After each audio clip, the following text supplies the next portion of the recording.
திமுக அரசாங்கத்துக்கு எதிராக இல்லாட்டி திமுகவுக்கு மிகப்பெரிய அளவில் அவங்க தலைக்கு மேலே தொங்கக்கூடிய ஒரு கத்தி தான் ஜாக்டோ ஜியோ போராட்டம் அப்படிங்கிறதும் சாம்சங் நிறுவன அந்த ஊழியர்களுடைய போராட்டம் அப்படிங்கிறதும். அதுவும் இந்த ஜாக்டோ ஜியோ அப்படிங்கிறத கண்டிப்பாக திமுக அரசாங்கம் உடனடியாக என்ன பிரச்சனை அப்படிங்கிறத சால்வ் பண்ணலை அப்படின்னா பெரும் பிரச்சனை அப்படிங்கிறது திமுக அரசாங்கத்துக்கு இருக்குது.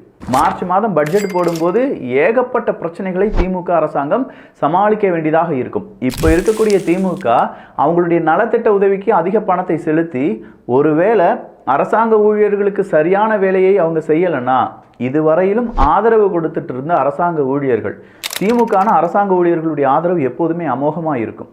டீச்சர்ஸ்னுடைய ஆதரவு எப்போவுமே அமோகமாக இருக்கும். அதெல்லாம் இப்போ அப்படியே உல்டாவாக மாறிடுச்சு. அரசாங்க ஊழியர்கள், டீச்சர்ஸ், இங்கே இருக்கக்கூடிய பல நபர்களும் அரசாங்க வேலையில் இருக்கக்கூடிய ஊழியர்கள் எல்லாருமே திமுகவுக்கு எதிராக பிரச்சாரம் செய்ய ஆரம்பிச்சிருக்காங்க.